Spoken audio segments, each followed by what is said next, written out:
On va s'attaquer au dernier volet de cette histoire de puissance en base 10, de cette loi de Benford, avec une petite incursion dans la théorie du chaos.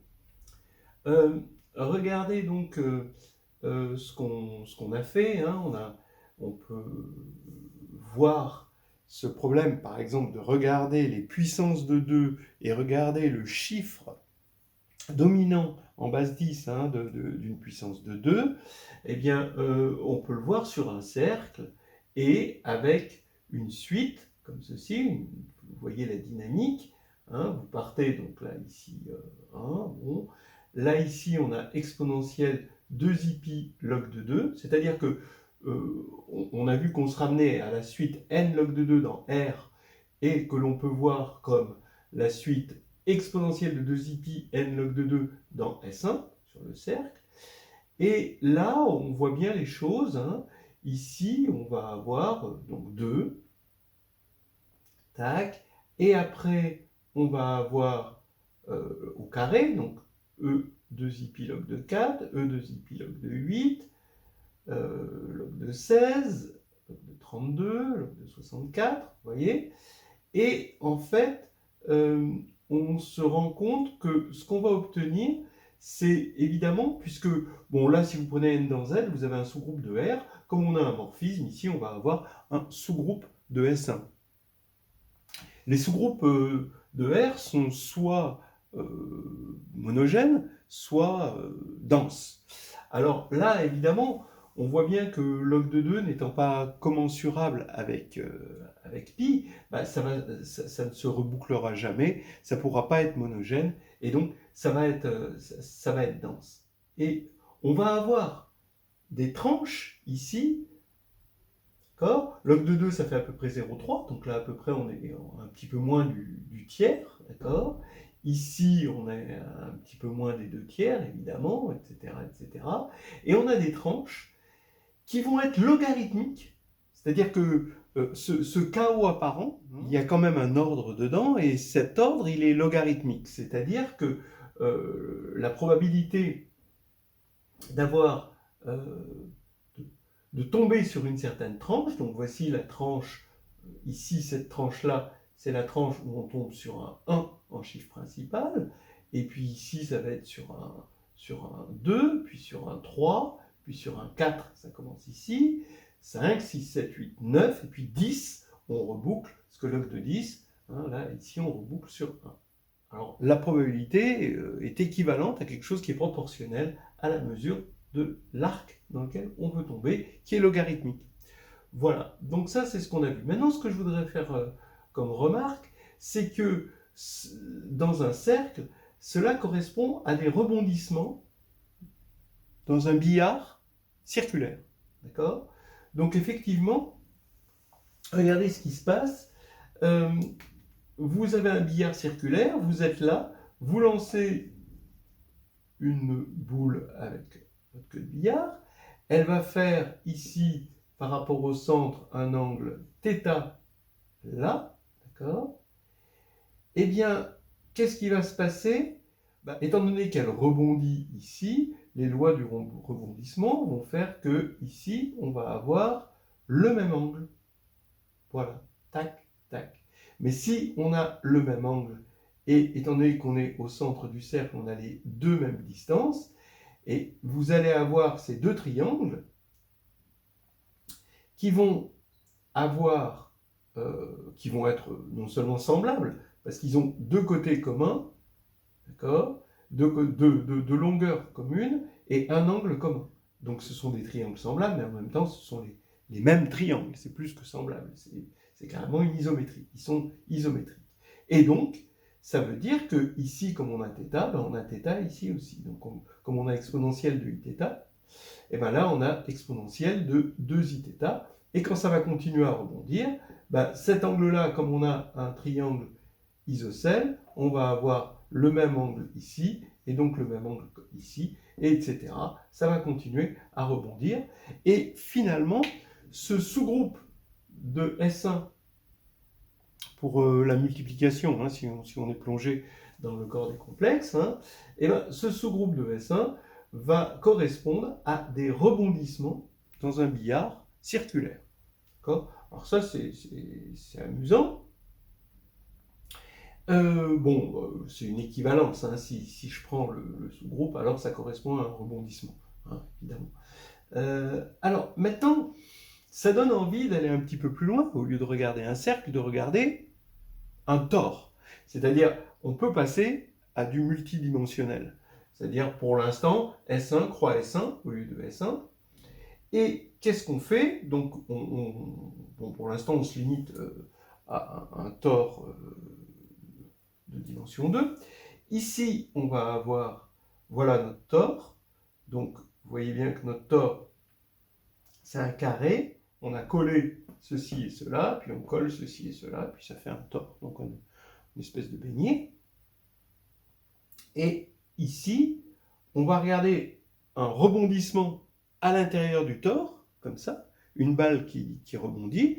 Donc on peut imaginer un grand cyclotron avec des particules. Alors, évidemment, il faut que la gravité ne compte pas là-dedans, mais c'est des rebondissements.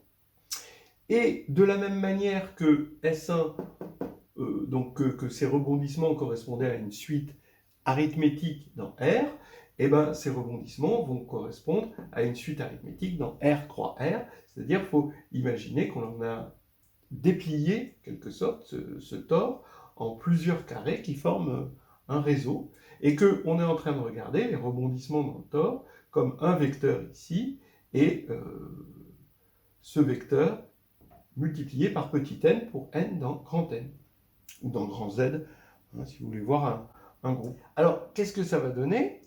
Eh bien, n alpha bêta, on va avoir n alpha, n bêta, qu'on va voir dans R sur Z, croix R sur Z. Voilà. Évidemment, on va avoir aussi des conditions sur alpha et bêta pour que ceci soit dense, qu'au bout d'un moment, quand on fait tendre n vers l'infini, on ait quelque chose de dense, ça recouvre pas évidemment tout le tore, mais ça recouvre une partie qui est dense dans le tore, exactement ce qui se passe ici. Si on devait continuer, à partir du moment où on a log de 2 qui est non commensurable avec pi, et ben ça recouvre une partie dense. Voilà. Donc maintenant, comment raccorder le tore et la dynamique à l'intérieur du tore à un problème d'arithmétique élémentaire avec des puissances en base 10, ben c'est ce qu'on va voir là maintenant assez rapidement. Alors, on prend donc t un chiffre de 1 à 9 et on veut regarder la probabilité entre guillemets pour que 2 puissance n et 3 puissance n simultanément commencent en base 10 par le chiffre t. Bon, donc je devrais mettre probabilité entre guillemets ici, d'accord? On va refaire la même chose, mais avec 2 puissance n et 3 puissance n. Donc 2 puissance n va être compris entre t 10 puissance m, m dont on se fiche finalement, hein, puisqu'on ne regarde que le premier chiffre, et t plus 1, 10 puissance m, et là 3 puissance n, le même t ici, mais 10 puissance m prime, et t plus 1, 10 puissance m prime. Donc vous avez compris, comme on se fiche de m, on va prendre le log de base 10, et on va regarder ça modulo z. Donc, ça va nous donner que n log de 2 et n log de 3 vont être dans la tranche, tous les deux, log de t plus 1, ce que j'exprime par n, un vecteur, log de 2, log de 3, appartient à log de t plus 1, mais vu dans le tore, c'est-à-dire R sur Z, puisqu'on a tué M et M', croix Z, R sur Z. Voilà. Donc il faut un critère de Weil multidimensionnel. Bon. Ici, c'est-à-dire, vous voyez, hein, on va avoir donc cette balle qui va rebondir dans un tore, et il faut que la probabilité qu'elle rebondisse dans une surface donnée soit proportionnelle à cette surface. Donc, pareil, On prend l'équivalent des fonctions continues par morceaux sur 0,1 croix 0,1, ce serait E. On prend ici l'espace vectoriel des fonctions juste continues, et E2, les fonctions exponentielles qui sont Z croix Z périodiques. D'accord? Donc on regarde des choses qui sont Z croix Z périodiques sur R2 ou juste sur le compact. Et là, ce qui va jouer le rôle de l'exponentielle de 2i ça va être des fonctions E indice L qui vont alors pour tout L dans Z2, qui vont de R2, mais en fait de R, ça passe au quotient, hein, R sur Z croix R sur Z, et qui vont associer exponentielle de 2i pi L point U, donc ça c'est le produit scalaire, donc comme L c'est un élément de Z2, il s'écrit L1, L2, et donc ça c'est le produit scalaire, donc c'est L1, U1 plus L2, U2. Et on prend l'exponentielle 2i pi de ça. D'accord ? Donc, comment on a démontré le critère de Weil ? C'est qu'on a un théorème de Weierstrass qui disait qu'on avait une densité de E2 dans E1, ça dans un premier temps, pour la norme sup. On est sur un compact. Hein. Et dans un deuxième temps, on avait une densité moins forte, mais c'était une densité L1, hein, vous vous rappelez, avec des fonctions continues par morceaux qui peuvent être toujours approchées, mais de façon L1, d'accord, par des fonctions continues comme ceci. Voilà. Donc, bon, la preuve se généralise.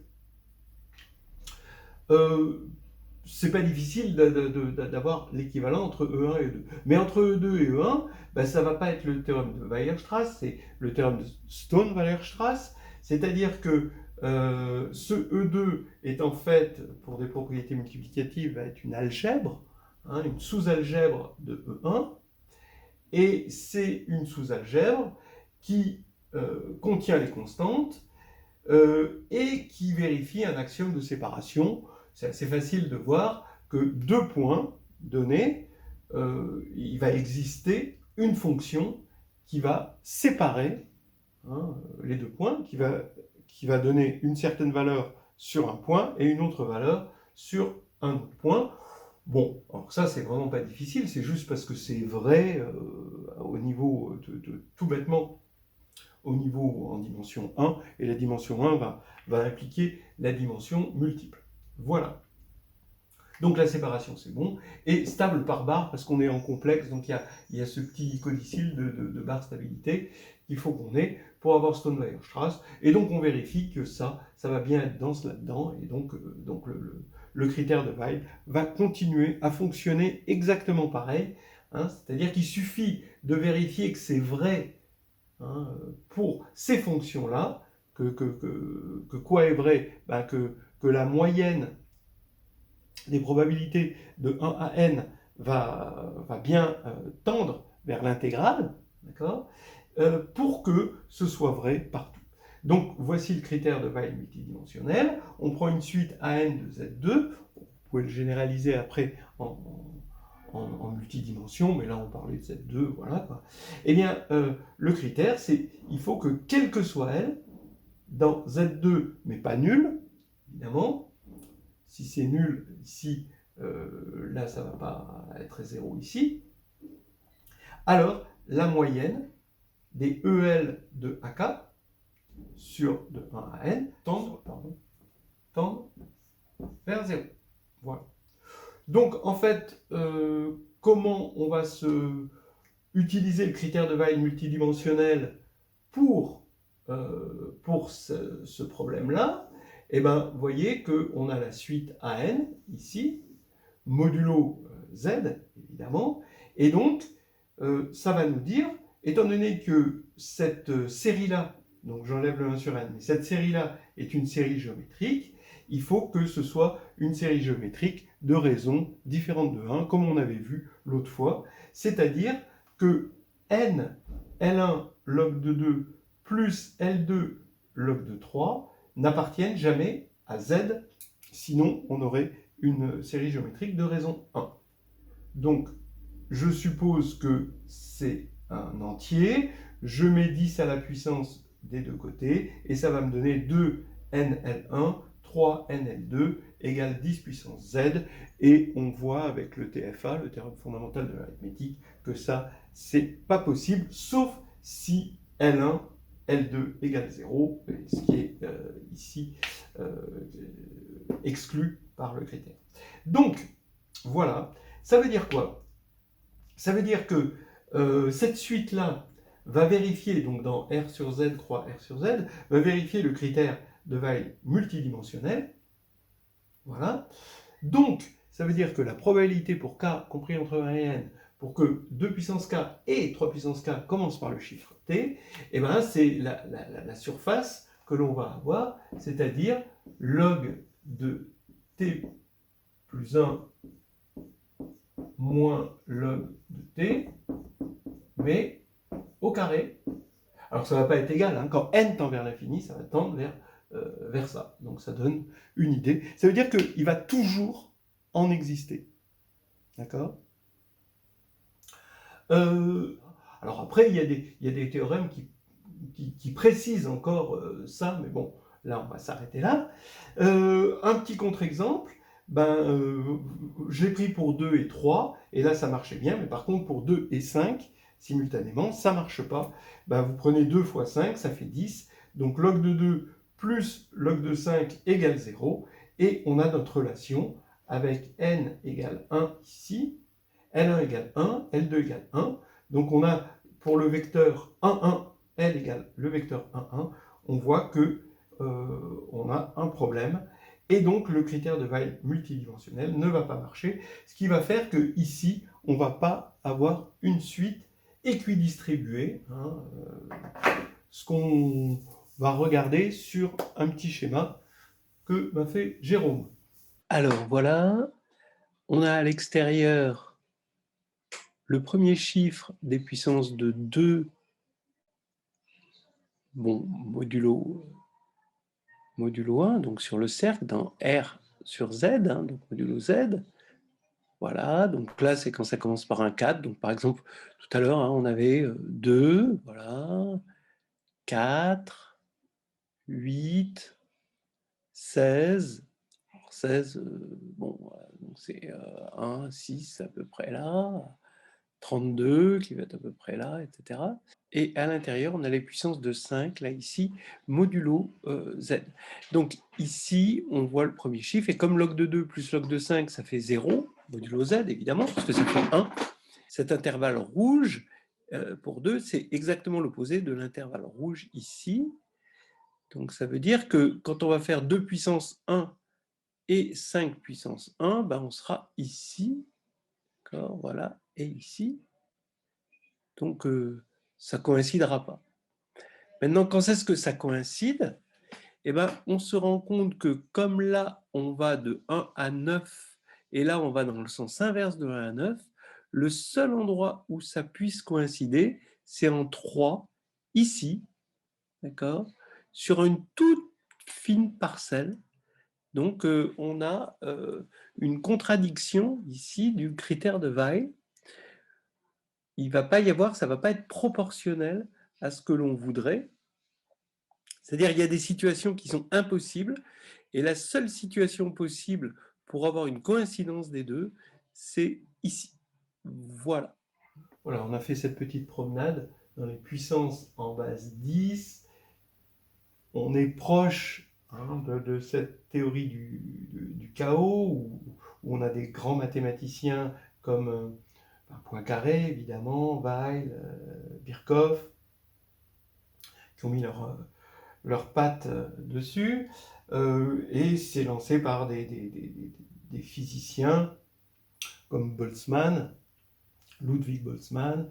Et bon, si on doit se rappeler que Ludwig Boltzmann, qui a étudié la théorie du chaos, a mis fin à ses jours, que ensuite Paul Ehrenfest, qui a suivi cette théorie de chaos et mécanique statistique, a mis aussi fin à ses jours, et que déjà, moi, depuis que je prépare ce petit exposé, je commence à avoir des petites billes qui rebondissent dans ma tête. On va s'arrêter. no good. I just can't go on. I don't get any more. I want to end it all.